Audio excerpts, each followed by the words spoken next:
Olá, pessoal, como vão? Espero que todos bem. A gente vai dar início aqui à nossa aula de hoje e a gente está, de certa forma, continuando os conceitos aí da aula passada. Hoje a gente vai falar de estruturas sedimentares. E o que vem a ser, então, uma estrutura sedimentar? Quando a gente usa essa palavra em geologia estrutura, a gente está se referindo normalmente ao arranjo entre os grãos. Então, aqui, como a gente está falando de rochas sedimentares, é a relação espacial entre os grãos da rocha, entre os sedimentos, entre essas partes menores que compõem a rocha, e como que eles se arranjam, então, no espaço. De certa forma, está bem relacionado com a aula anterior, fazendo uma revisão, que a gente viu os principais agentes de transporte, como que esses materiais, esses grãos são transportados. E, então, como que a gente relaciona essas coisas? É a pergunta fundamental dessa aula. Será que só de olhar para uma estrutura, só de olhar para como os grãos estão arranjados, eu consigo saber como esse sedimento foi transportado? O que vocês acham? Será que o transporte, o agente ali, lembra a água, o gelo, o vento, a gravidade, eles deixam alguma assinatura, uma marca característica? Vamos ver algumas fotos? Então, olha, por exemplo, esse é o Navarro Sandstone, um parque nacional muito famoso nos Estados Unidos, pela beleza das rochas do lugar. Então, olha só que bonito. Você chega mais perto ali, olha, várias camadas, consegue ver, né? Isso aqui é estrutura. Então, como que você descreveria a estrutura dessa rocha? Bom, você tem camadas com estratificações. Então, o que que é isso? Estratificação. Extrato quer dizer camada. Então, estratificação seria essa distinção entre as camadas. Então, você consegue ver estratificações cruzadas, é o nome que se dá para essa estrutura, porque ela cruza com a superfície de deposição. Então, você olha aqui, isso foi empilhado de baixo para cima, né, como de costume. Você tem esses grandes conjuntos de camadas que são paralelas entre si, mas elas são cortadas aqui no topo depois, e vem um outro conjunto de camadas que cruza com ela. Então, isso é chamado de estratificação cruzada. E nesse caso aqui, elas são gigantes, ó, tem dezenas de metros cada conjunto de camada aqui, de estratificações que vão para o mesmo lado. Compara aqui com uma pessoa. Então, elas têm dezenas de metros. Uma areia fina, com essa coloração avermelhada, você começa a imaginar, nossa, que ambiente deposicional, que tipo de agente, que transporte que pode produzir uma rocha sedimentar desse tipo. E aí você começa a pensar no que você conhece hoje, na natureza, em que lugar que tem alguma coisa semelhante a isso se formando hoje. Aí você vai lá para o Saara, vê as dunas gigantes. Nossa, muito parecido, né? Essa frente da duna, imagina, essa duna gigante, ela está andando na nossa direção. O vento está na nossa cara aí, nessa foto. Então ele vai jogando a areia da parte de trás para a parte da frente da duna e ela vai caminhando como se ela estivesse dando uma cambalhota. E é essa camada que fica preservada, a frente dela. É a frente dela que a gente está vendo aqui nessas estratificações cruzadas. Então olha só que legal. A partir de uma rocha, que nesse caso aqui é da época dos dinossauros, aí, tem 300 milhões de anos, mais ou menos, essa rocha, a gente consegue olhar hoje e interpretar que ela foi formada num deserto, semelhante ao que é o Saara hoje, por exemplo. A gente tem uma formação parecida no Brasil, que é a formação Botucatu, que forma o aquífero Guarani, que provavelmente vocês já ouviram falar. Ele é interpretado como um antigo deserto, nessa mesma época. Na verdade, nessa época, a Terra era cheia de desertos, mais até do que é hoje. E claro que não é só pela estrutura que a gente interpreta isso, mas também pela composição. Esse tom avermelhado ele se dá pelos óxidos de ferro num lugar. Como chove muito pouco, você tem muitos grãos ricos em ferro ali que são transportados e depois, com o passar do tempo, quando chove um pouquinho, ele começa a oxidar dessa capinha de ferrugem, assim, que dá essa cor. Mas então, estudando principalmente a estrutura, a gente consegue interpretar como que era esse ambiente antes. Isso vai ser bem focado na aula da semana que vem, que o professor Emiliano vai falar de faces. A faces, o conceito de faces que vocês vão ver semana que vem tem justamente essa intenção de juntar o processo sedimentar ao produto sedimentar. E o que é o processo sedimentar? É o transporte, é o ambiente, é uma duna, uma geleira, é um rio, é um lago, é uma praia. E o produto é o quê? É o sedimento ali, a rocha sedimentar ou o depósito, o sedimento. Então a gente tem esse conceito de tentar juntar. Por quê? A gente quer interpretar. Eu chego ali, encontro, por exemplo, pegadas de dinossauro, encontro fósseis, eu quero saber onde que esse animal viveu, o que era esse lugar. E aí a gente precisa estudar essas estruturas, esses sedimentos, para contar essa história. Então as rochas sedimentares são o grande diário da Terra, o arquivo da memória da Terra. Olha que poético isso. E a gente tem exemplo aqui brasileiro também.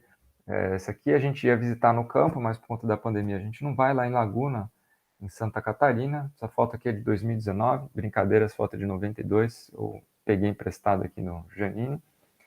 Mas para mostrar que, olha, esse é um campo de dunas ativo, essa pessoa de escala aqui, ela está em cima de uma duna. O que é uma duna? É um monte de areia formado pelo vento. E esse vento vai carregando areia, ela vai caminhando, a duna vai andando, como a gente já viu em aulas passadas, né, as animações de satélite, dá para ver isso. E no que ela caminha, vão ficando essas camadas. Olha só que legal, né? Bem parecido com aquilo que a gente viu nas fotografias anteriores. Então, comparando com depósitos modernos, a gente consegue tirar interpretações daquela rocha que está ali há milhões de anos preservada. Vamos ver mais exemplos? Continuando aqui na estratificação cruzada, só que agora, ó, ela é bem menorzinha, tem um cabo de um martelo aqui de escala. Desculpa, a qualidade da fotografia não está das melhores. Aqui tem mais, ó, são vários conjuntos delimitados aqui, ó, por uma linha que cruza elas, que corta. Só que aqui eles têm 10 centímetros, 20 centímetros. Aí já não parece mais duna, né? A gente precisa olhar melhor. Aí você vai ver um sedimento mais grosso. Lá na duna era uma areia fininha. Aqui vai ter até seixo, né? Essas bolinhas aqui maiores. Mas fala, não, duna não é capaz de fazer isso. A gente precisa arrumar uma outra explicação. Aí você vai procurar na natureza, quem que carrega esses seixos? Você fala, poxa, acho que uma vez eu entrei num rio e tinha aquilo no fundo. Aí você vai ver, de fato, esse tipo de depósito tem muito mais cara de rio. Você vai encontrar essas estratificações cruzadas, uma areia mais grossa, uma mistura maior de tamanhos. Então você tem desde seixo aqui até argila, porque o rio já consegue, a água, ela consegue transportar uma gama maior, né, uma distribuição maior de sedimentos. Enquanto que o vento, ele é muito bom em selecionar. O vento sopra ali, ele vai pegar um tamanho específico de grão. Então, cada camada daquelas que a gente viu nas fotos anteriores, ela vai ter uma distribuição muito pequena de tamanho de grão. Vai ser um grão de um tamanho muito parecido, todos os grãos. Enquanto que o rio já consegue transportar desde a argila, que vai boiando ali, até os grãos mais grossos, que vão rolando. Então, lembra, a gente tem aqueles tipos de transporte. Tem o grão que salta, tem o grão que rola e tem o grão que vai em suspensão, como se ele estivesse boiando aí, entre aspas, né? Ele vai na coluna d'água.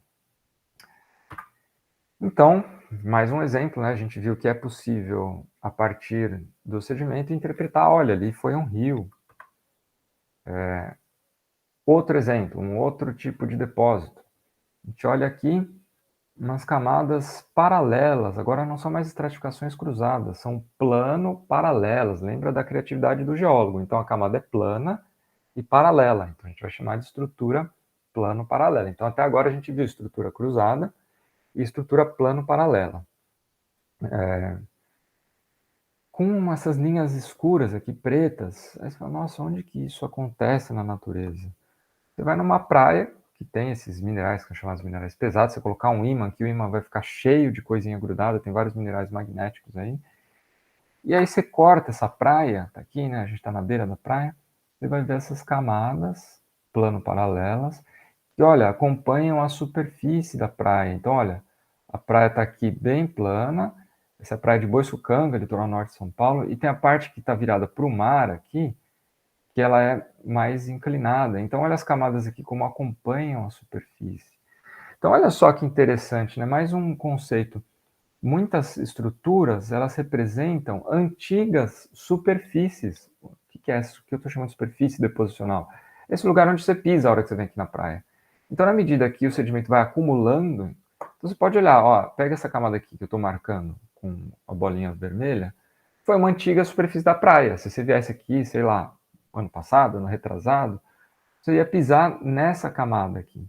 E aí ela foi empilhando mais areia. O mar veio e jogou essa areia aqui. Então ela vai empilhando superfícies deposicionais. Isso é interessante também a gente pensar que cada camada aí um dia já foi a superfície. Então olha só que interessante, aqui a gente já tem uma outra feição. Essas plano-paralelas com inclinação baixa são típicas de praia. Então mesmo que você encontre numa rocha sedimentar lá antiga, você vai poder falar, isso aqui tem toda a cara de uma antiga praia. Você consegue interpretar o depósito. Mudando de exemplo, a gente tem aqui camadas, novamente, plano-paralelas, mas aí elas estão horizontais, não tem inclinação, diferente do exemplo anterior, que ou está uma inclinada aqui em direção ao mar, ou outra inclinada para direção ao continente. A gente tem aqui camadas plano-paralelas, muito regulares, numa extensão muito grande. E aí você chega perto, vai ver aí o que são esses sedimentos. Você tem uma intercalação entre um sedimento muito fino, uma lama muito pura, assim, só argila, e algumas camadas um pouco mais grossas, mas assim, ainda de sedimento muito, muito fino. Então você tem grãos de areia muito fina intercalados aí com lama. E na hora que esse material ele é erodido, ele dá essa diferença. Então essas partes mais escuras são reentrâncias, são buracos aí nesse paredão. Essas fotos são do Parque do Varvito, em Itu. Quem quiser conhecer, é aberto à visitação, acho que, claro, depois que for liberado, né, o acesso aos parques, por conta da pandemia, mas vale muito a pena, é muito bonito. E hoje é um parque, mas já foi uma mineração, por isso que tem esse paredão aí. Eles tiravam essas pedras para fazer o revestimento da cidade. E, então você anda na calçada, assim, de tudo, você vai ver vários pedaços dessa rocha, com alguns fósseis, algumas marcas bem interessantes. E, bom, o que a gente pode interpretar dessa rocha? Você olha para ela e fala, bom, sedimento muito fino. Ou é lama, ou é areia muito fina, com camadas muito fininhas, e plano paralelas, assim, mas horizontais. Então, o que isso traz para você? Imagina como que esse espaço foi sendo preenchido. Você imagina então, bom, se o sedimento é fino, a, o agente de transporte, bom, aí tem toda a cara de água, né? Difícil o vento produzir algo assim. Tem que ser muito calma. E se for uma água agitada, essa argila vai ficar em suspensão. Essa areia fina vai ficar em suspensão. Então, imagina algo calmo, onde o sedimento deposita muito devagar, assim, em camadas muito finas, que vão se alternando com o tempo. Poxa, onde que isso acontece hoje? Qual a explicação que eu tenho para isso? Aí você vai num lago, próximo a uma geleira, e você observa isso. Nossa, tem muito pouco sedimento, a água está aí transparente, muito calmo. Então ele vai depositando devagarzinho. Aí, durante uma época do ano, ele congela na superfície, aí ele não para de, ele para de receber sedimento, vai ficar só argila ali que vai depositar muito devagar, vai ficar escura, porque vai ficar rica em matéria orgânica, desses organismos que vão morrer no lago, a hora que a água da superfície congela. Aí o lago começa a descongelar, começa a vir a água aqui de degelo das montanhas, vai trazer uma areia um pouco mais grossa, né? Vai trazer um sedimento um pouco mais grosso, maior. E essas camadas vão se intercalando ao longo dos anos, porque você tem ali um contraste muito grande de estações. Então, nesse caso, o Parque do Varvito é interpretado dessa maneira, como um lago próximo a uma geleira, só que do período aí permiano, milhões de anos atrás, né? Então, olha só que interessante, né? A gente consegue, e eu esqueci de pôr a foto aqui, às vezes você encontra um seixo gigante aqui no meio dessa lama. Nossa, qual que é a explicação para isso? Bom, você tem a geleira, solta aqui como se fosse um iceberg pequenininho com esse bloco preso no iceberg. E o iceberg vai aqui até o meio do lago, derrete e deixa cair esse seixo, chamado de seixo pingado, ou clasto caído. Então, olha só que interessante, a gente analisa as características desse material e consegue contar a história de como ele chegou ali. Então, é uma ferramenta muito importante em várias áreas aí que se usam da geologia. Então, por exemplo, o pessoal que vai para a engenharia do petróleo, a hora que você vai interpretar uma bacia sedimentar, que você está procurando a camada ali que é mais favorável para ter ocorrência do óleo, para ter a giração, para ter o trapeamento, né, o armadilhamento, onde ele vai ficar preso, onde vai ficar armazenado. Você precisa entender como que aquilo ali se formou, quais são os ambientes mais favoráveis. E tudo começa com essa análise da estrutura, e a gente vai ver também mais para frente do curso, dos tipos de sedimento. Mas esses são os dois fatores principais, né?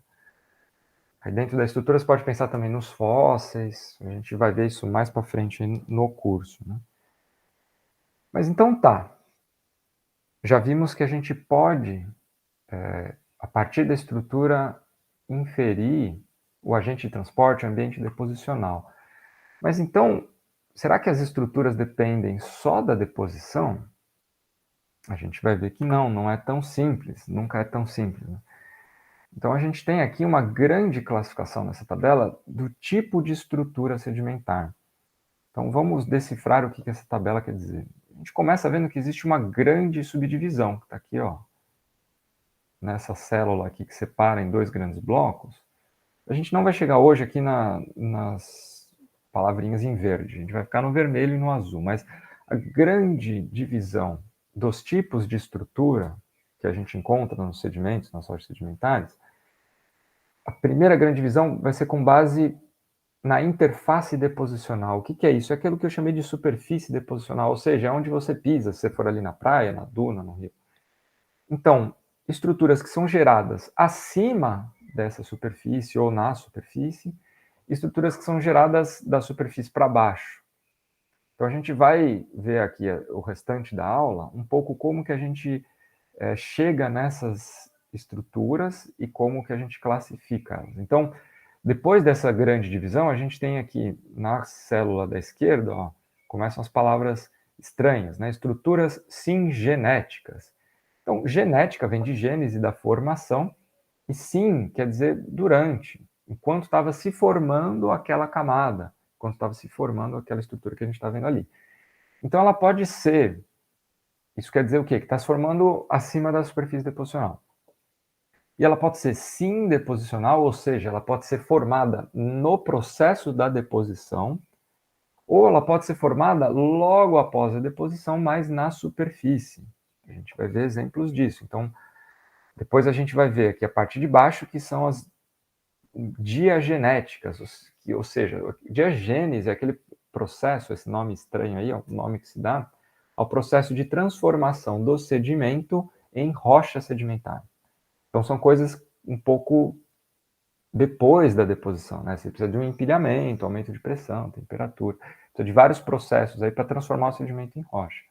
E aí a gente vai ter eodiagenéticas, ou seja, que acontece logo após a deposição, ainda no começo aí do processo da diagênese, e mesodiagenéticas que acontecem depois, mas todas abaixo da superfície. Então, vamos lá. Então, começando aqui pelas sim deposicionais. Então, imagina, a gente estava vendo lá as camadas plano paralelas e aí um alerta. Muitas vezes a natureza tenta te enganar. Você tem que sempre olhar pelo menos dois lados da estrutura. Porque, por exemplo, nesse desenho que ele está representando, a gente tem estratificações cruzadas, quando você olha nessa face, mas quando você olha na outra face aqui, 90 graus, no outro corte, parecem camadas plano paralelas. Então, imagina assim, você pega um caderno, está olhando um caderno de frente, um livro, vou pegar um livro aqui. Você está olhando um livro assim de frente, você vai dizer, as camadas estão plano paralelas, mas quando você olha ele de lado, você vai ver que ela está inclinada. Então, tem que tomar sempre muito cuidado com o corte. E essa figura já ajuda a gente a entender também como essas camadas se formam. Imagina que a corrente que está formando isso aqui, ó, ela vem da esquerda para a direita. Então, essa forma da superfície aqui, que é chamada forma de leito, leito deposicional, superfície deposicional, ela vai andando com a corrente. Então, a corrente tira o sedimento aqui de trás e joga aqui para frente. Tira o sedimento aqui de trás e joga aqui para frente. Então, essa forma de leito vai caminhando e vai deixando para trás essas estratificações, essas camadas, que são paralelas aqui à superfície dela, né? De avanço, frente dela de avanço. Conseguiu imaginar isso aqui caminhando com o tempo? Então, sempre olhar os dois lados. Mas essa estrutura, ela é formada no processo da deposição. Então, ela é uma estrutura sim deposicional, ela é formada na deposição. Se a crista é irregular, aqui a gente estava vendo uma crista reta. A estratificação vai ficar retinha. Se a gente olha uma crista toda ondulada, olha que diferente que vai ficar nos cortes, né? A gente continua enxergando a estratificação cruzada aqui do lado, mas aqui a gente não vai ter mais aquelas camadas plano-paralelas regulares, vai ficar aqui, ó, toda irregular. Por quê? A forma que gerou ela era mais irregular, mais sinuosa. Então, olha só que interessante. É uma materialização, é uma preservação dessa forma de leito. As estruturas, no geral, são preservações das formas de leito, pelo menos essas deposicionais, né? Então, aqui a gente vai chamar de cristas ondulatórias ou cristas onduladas, e aqui cristas retilíneas. Vai dar estruturas diferentes. Então, olha a importância de entender o processo para entender o produto, né? A gente continua, e aqui, olha, tem uma diferença que é sutil dessa crista ondulatória por uma crista ondulada, uma crista de onda. Olha essa superfície como ela é simétrica. Então, olha o contorno aqui da forma de leito. Ela é simétrica, os dois lados dela são iguais. Quando a gente olha aqui, ó, na formada por corrente, ela é assimétrica. Então, a parte para onde ela avança é mais inclinada, a parte de onde ela vem é menos inclinada. Mesma coisa aqui, não. Pouca inclinação, muita inclinação. Isso deixa uma marca assimétrica. Então, olha só que interessante, a gente consegue separar dentro dessas estratificações, dentro dessas estruturas, mesmo estando na água, se o agente, aí a gente vai entrando um pouco mais, né? Tudo é água que está transportando nesses exemplos, mas pode ser onda e pode ser uma corrente, ou seja, pode ser um rio ou pode ser um mar, porque a marca da onda, como a onda é formada por um orbital, quando a onda passa, ela gera esse movimento para frente, para trás. No fundo, o grãozinho vai para frente e para trás, e eles vão se acumulando assim. Então, se formam essas marcas simétricas, porque o sedimento sai aqui da calha e vem para as cristas, dos dois lados. Então, só de olhar no depósito, a gente consegue determinar se foi onda ou se for corrente. Olha a diferença, né? Como na corrente eu tenho uma direção só do fluxo, e aqui pode pensar em vento ou água, né? A gente consegue dizer a direção para onde corria esse fluxo. É o que a gente vai chamar de paleocorrente. Então, olha só que legal. Você pega lá aquela primeira foto que eu mostrei do arenito nos Estados Unidos das dunas. Ou você pega do rio. Olhando para a inclinação das estratificações, você consegue dizer para onde corria a duna, para onde corria o vento, ou seja, né, ou para onde corria o rio, milhões de anos atrás. Isso é muito legal, porque você consegue começar a pensar na paleogeografia, geografia do passado, né? Paleo quer dizer do passado, antigo. Então, a corrente do passado. E no caso dessas formas assimétricas, você consegue chegar na direção e no sentido. Peraí, agora ficou confuso. Qual que é a diferença de direção e sentido?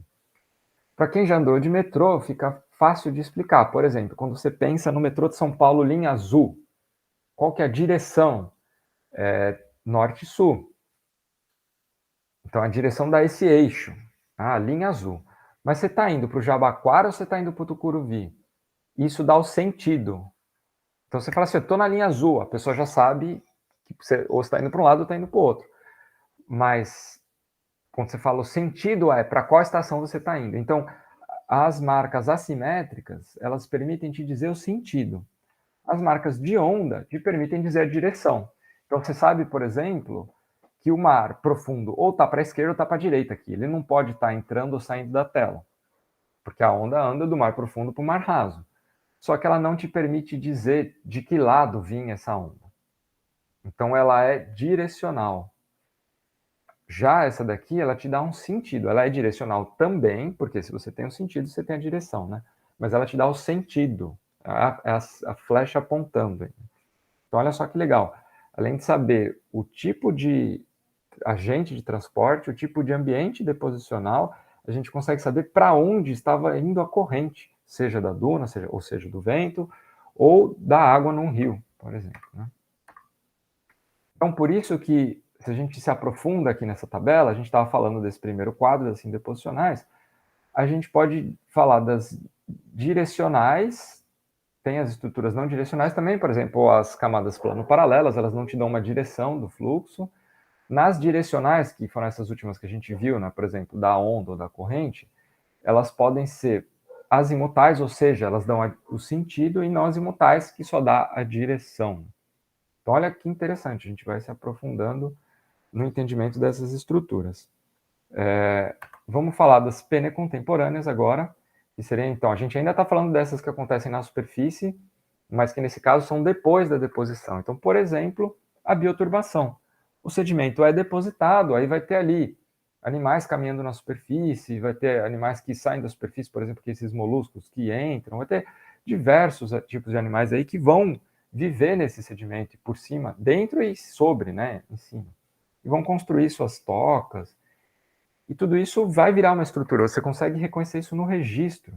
Então, olha só que legal, nessa camada aqui também de praia, de uma praia mais antiga, aí, com mais de 1000 anos, que esse sedimento está aí, você reconhece esses caminhos aqui, esses tubos atravessando os sedimentos.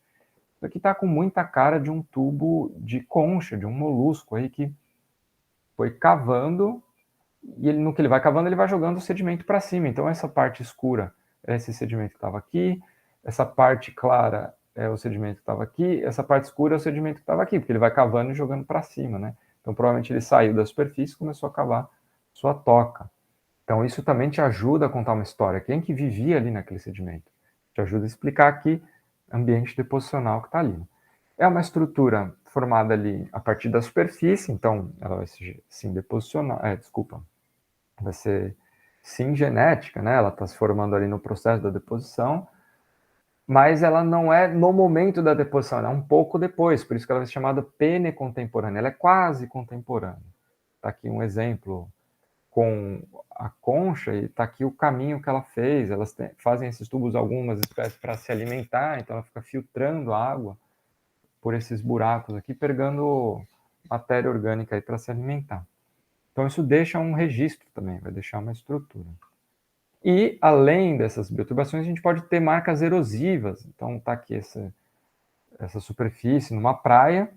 Depois que o sedimento foi depositado, ele é erodido. Isso pode ser preservado quando uma camada deposita aqui por cima. Então, também é logo no processo de deposição, mas é um pouquinho depois da deposição. Então, isso vai diferenciar esses dois tipos de estrutura aqui, sim deposicionais, ou seja, no processo da deposição, e pene contemporâneas um pouco depois da deposição. E aí a gente encerra, então, essas possibilidades sim genéticas. E a gente vai para aquelas que já dependem de um maior tempo de soterramento, que são as eodiagenéticas. Então, a eodiagenética acontece abaixo da superfície no processo da sobreposição de camadas, né, do soterramento. E elas podem ser logo no começo desse processo ou mais do meio para o fim. Vamos dar um exemplo aqui dessas que seriam eodiagenéticas. Essa já é um pouco mais difícil de enxergar, mas eu vou guiar aqui a visão de vocês. A gente tem esse afloramento, uma camada de sedimento mais grosso, um pouco mais escuro aqui, um sedimento mais fino embaixo. Isso acontece, por exemplo, em beiras de rio, você tem uma inundação, deposita um sedimento fino, quando a água começa a baixar, fica aquele encharcado, e aí de repente o rio rompe de novo a margem dele e joga areia grossa em cima. O que acontece? Essa areia encharcada em cima da lama ainda úmida vai fazer um peso. E olha como fica o contato entre essas duas camadas, ó, todo irregular. Então, imagina assim, você pega lá deixa eu pensar num exemplo aqui, um slime, sabe aquelas melecas assim? Põe num pote e joga areia em cima. Ela vai começar a tentar afundar, vai começar a formar essas barrigas aqui. Isso é chamado de estrutura de sobrecarga. Então ela está acontecendo abaixo da superfície, a superfície está aqui em cima. Então, como ela está acontecendo abaixo da superfície, ela é chamada de diagenética. Mas como é logo no começo do processo de sobreposição ali, vai ser eodiagenética. Eo quer dizer recente, começo. Né? Então, esse é um exemplo. E para finalizar, mesodiagenética seria o que aconteceria aí ao longo do processo. a gente tem aqui uma outra rocha também, bem antiga, com esses nódulos, tá vendo essas bolas aqui? Poderia comparar uma pedra no rim. O que é isso?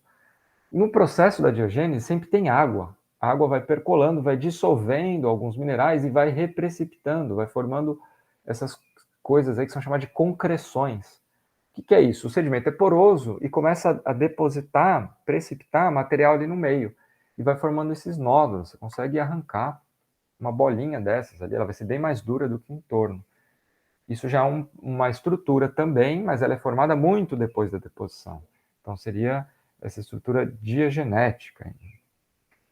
Então, olha só, investigando essas rochas, a gente consegue interpretar muitas coisas, né? A gente consegue analisar muitas coisas e chegar a muitas interpretações que vão ser muito úteis aí. Então, entender essas estruturas é uma parte fundamental aí para entender as rochas sedimentares e os processos que levaram à formação dessas rochas. E por hoje é isso. Na semana que vem vocês têm as faces.